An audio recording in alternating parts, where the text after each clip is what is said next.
Our defense is an absolute disaster, 29 points a game given up, and literally the worst run defense in the entire NFL. But there's a blockbuster trade on the table that might actually save us. Meanwhile, a second-year receiver is chasing down Randy Moss' all-time touchdown record. And to top it off, our first-round pick could end up being the biggest whiff of this draft, because the guy we passed on is out there dominating, while ours is barely even playing. Stick around till the end, because these three headlines might totally change how you see this season.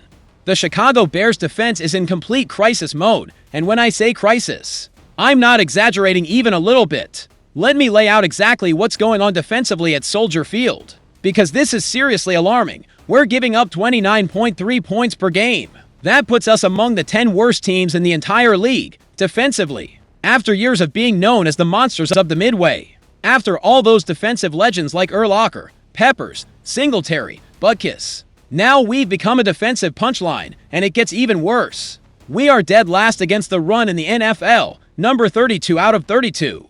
Opposing running backs are absolutely gashing this D like our front line is made out of Swiss cheese. And let me ask you this, how is it even possible that a classic, blue-collar Chicago team, one that used to pride itself on physical, intimidating, run-stopping defense, has become the league's worst at stopping the run? I'm telling you, there is something fundamentally broken in our defensive structure. Our pass defense ranks 19th. Not the bottom of the barrel, but nowhere near good enough for a Matt Eberflus team, especially since he's supposed to be some kind of defensive guru. And the pass rush, which everyone hoped would be on fire with Montez Sweat, has only managed 5 sacks in 3 games. 5. That's got us tied for 4th worst in the league. Remember when we thought getting Sweat meant we'd finally have that premier edge rusher? We've been missing. Remember how hyped everyone was when Poles pulled off that trade? Turns out Sweat can't do it all by himself. He needs help. He needs someone on the inside eating up double teams, collapsing the pocket from the middle. And this is where the trade proposal comes in that could flip our whole season around. Sports Illustrated just dropped a trade suggestion that makes total sense. Matt Verderame says the Bears should go all in for Jeffrey Simmons from the Tennessee Titans. And not just any defensive player. One of the flat-out best defensive tackles in the league, Jeffrey Simmons. 28 years old. Smack in the middle of his prime. This dude does everything we need. Stops the run. Gets after the quarterback. Draws double teams. And plays with a level of intensity and nastiness this defense is starving for. I think this idea is exactly what Chicago needs. Here's why. First, Simmons against the run. He's got a career run defense grade of 69.4 from Pro Football Focus. That's legit. We're the worst in the league at stopping the run, and we desperately need that kind of presence up front. Simmons isn't just a tackler. He dominates his gap, eats up blockers, frees linebackers to make plays. Second, the pass rush. Simmons has racked up at least 5 sacks every season for the last 4 years. That's consistency. In 2025, he's already got to sacks and 17 pressures. Translation: he's leading all interior defensive linemen in pressures this year. He's producing at an elite level.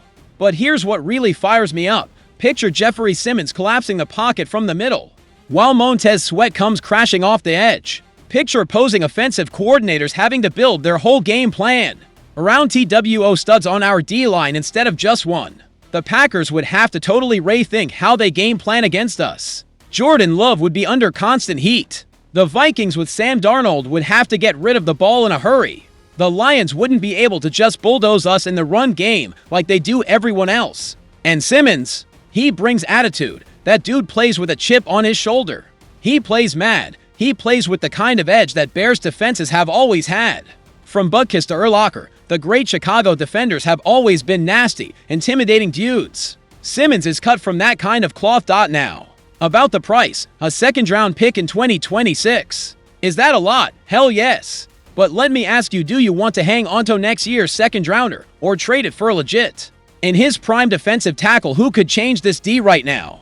Reality check. Our window is open. We've got our quarterback. We've got offensive weapons. Ben Johnson is here. If this defense can just get to average, this team is right in the playoff hunt. But if we keep being the NFL's worst against the run, this season's heading right down the drain. I think Ryan Poles needs to seriously consider this move. So let me ask you, after years of getting whooped in the trenches, especially in the run game, isn't it time to finally make an aggressive move to fix it? Now, here's the catch: would the Titans even deal Simmons? He's basically their only blue-chip guy left on that dumpster fire of a roster in Tennessee. They're 0-3. Their season's cooked. But Simmons is their franchise face. Still, hear me out. The Titans are in full rebuild mode. By the time they're ready to compete again, Simmons might be 30, 31, maybe starting to decline. Doesn't it make sense for them to cash in on a second-rounder now, while his value is maxed out? For us in Chicago, this is as obvious as it gets. You bring in a 28-year-old beast to help a team trying to win today.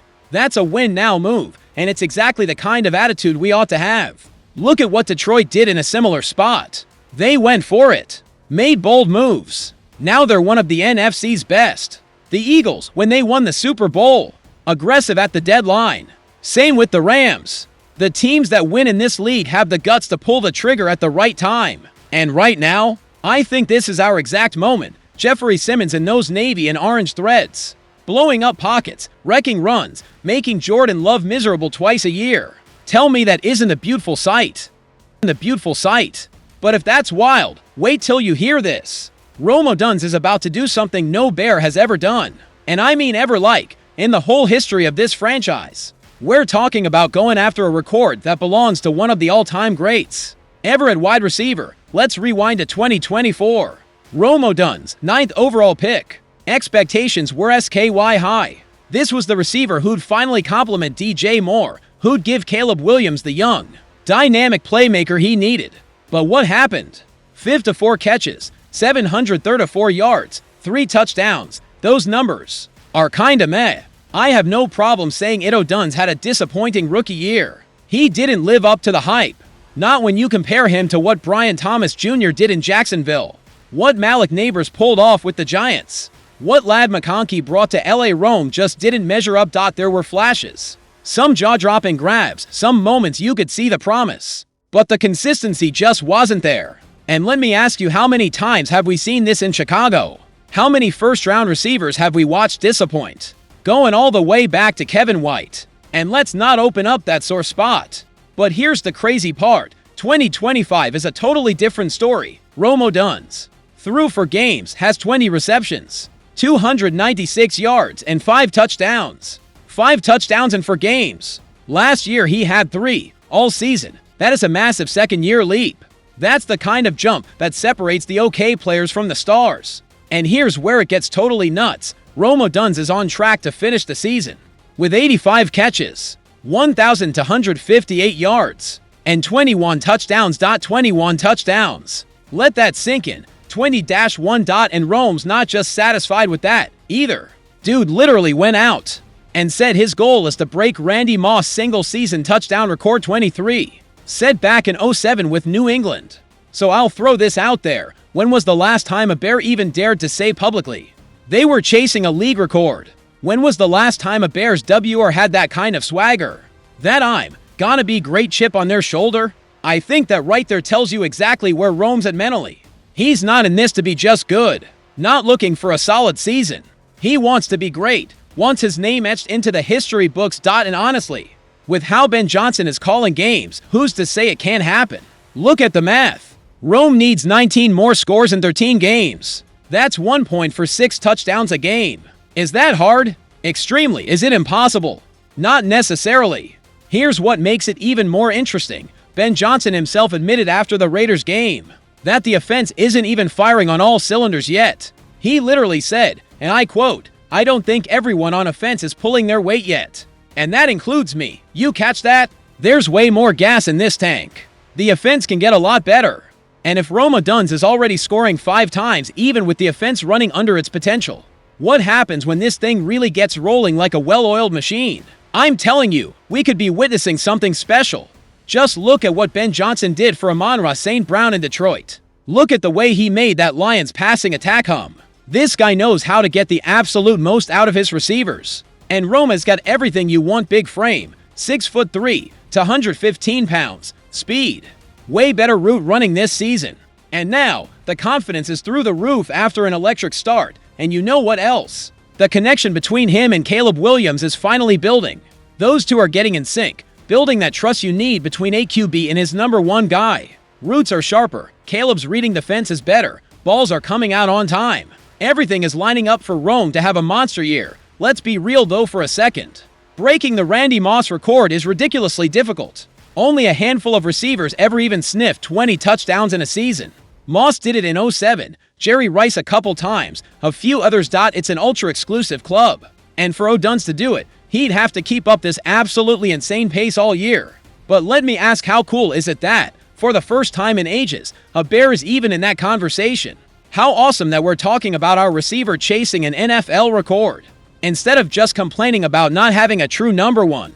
Since Brandon Marshall, this team has been hunting for that one legit WR1. I think Rome is showing he's got the juice and maybe even more.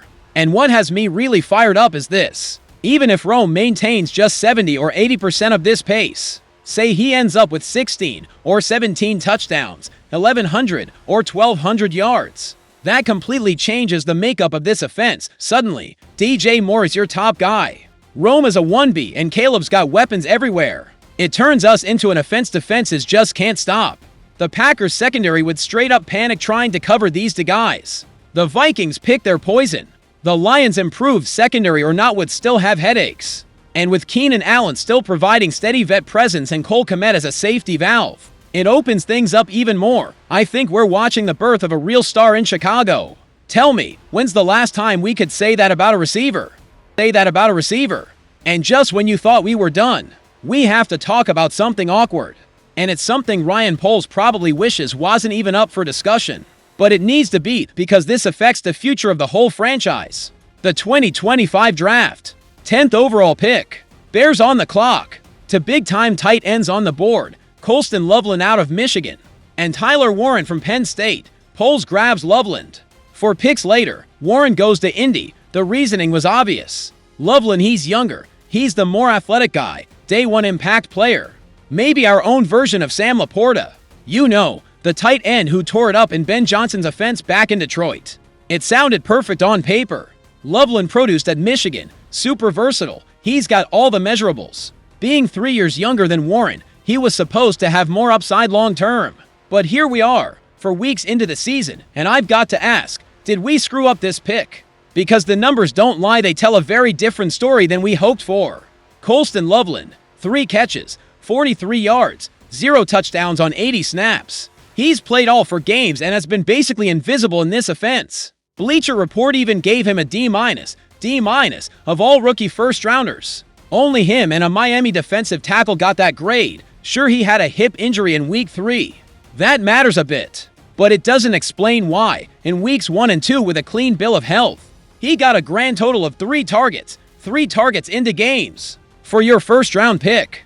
For the guy who was supposed to be a day one difference maker, where's the impact? Seriously, where's the impact? Meanwhile, what's Tyler Warren doing over in Indianapolis? Let me spell it out. He's making Poles look bad. Warren's got 19 catches through for weeks. That leads all rookies in receptions. He's got 163 yards tops for all NFL tight ends right now. No receiving TDs yet. But the guy ran for 1 in Week 4. Bleacher Report gave Warren an A. Warren gets an A while Loveland gets a D-.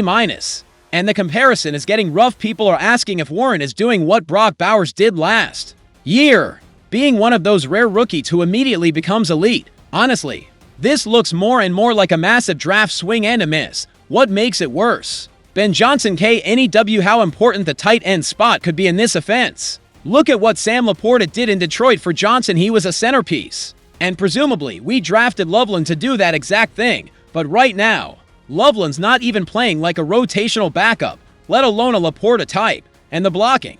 Pro Football Focus has Loveland rated as the worst run blocker out of all forts on the roster. Dead last. So he's not even helping in the run game while developing his skills as a receiver. Here's what kills me. Tyler Warren was the consensus top T for a ton of scouts and analysts. There were worries about his age and his ceiling athletically. But he was proven. He produced at Penn State. He brought versatility, toughness, reliability. We went the upside route. We took the younger, bouncier guy, thinking we'd mold him. But what's the value of upside if the guy can't even get on the field? What's athleticism matter if it doesn't turn into actual production? Indy grabs Warren and he's contributing right away. He's making Anthony Richardson look good. He's become Shane Steichen's go-to guy over the middle, and us. We've got a first-round T looking like the number 4 in his own position group. How does this happen? How does a GM who's done so much right since arriving in Chicago make a miss like this? With a premium pick. And look, I've defended Ryan Poles a lot. The dude rebuilt this roster, got us out of cap hell, drafted Caleb Williams, brought in Ben Johnson. A lot of big-time, right moves, but this could haunt us for years. Imagine if we had Tyler Warren right now. Imagine the stuff Ben Johnson could design with a T who can move all over slot and line, motion, all kinds of creative stuff Johnson loves to run. Just imagine giving Caleb Williams a real safety net over the middle. Reliable target on third and medium, someone who wins those tough catches. Instead, we have a rookie tight end who literally sits on the sidelines during key snaps. And don't get me wrong, Colston Loveland might still develop into a good pro. It's early. Rookie year. Tight end is notoriously tough to make the jump from college to the NFL.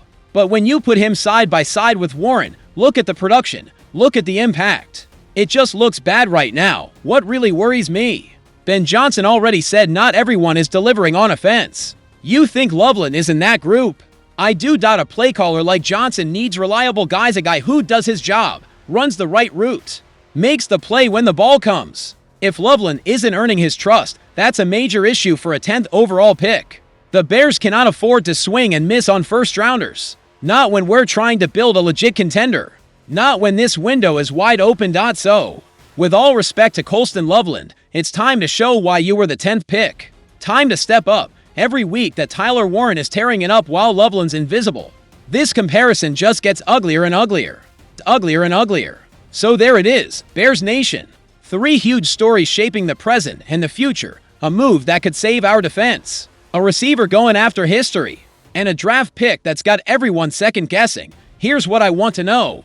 That first story, would you give up that second-rounder for Jeffrey Simmons? Is this the win-now swing Ryan Poles needs to take? Let me know down in the comments if you'd pull the trigger right now. How about Odunze? You really think he can break Randy Moss' record? Or is that just crazy talk? Because I'll tell you, I love that kind of star mentality. That's the swagger Chicago needs. Hit the comments if you think Rome can hit 23 or more touchdowns. And Colston Loveland versus Tyler Warren, was this the biggest Bears blunder of the draft? Or do we just need to be a little more patient? Be straight up in the comments. I want to know what this Bears family really thinks right now, because that's what we are, a family.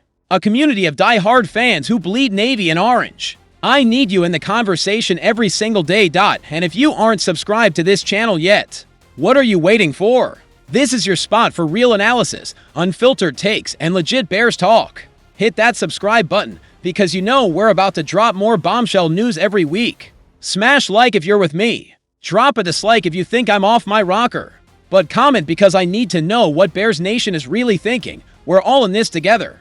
Chicago. Through the good times and the ugly ones. Bear down, fam. Catch you on the next video.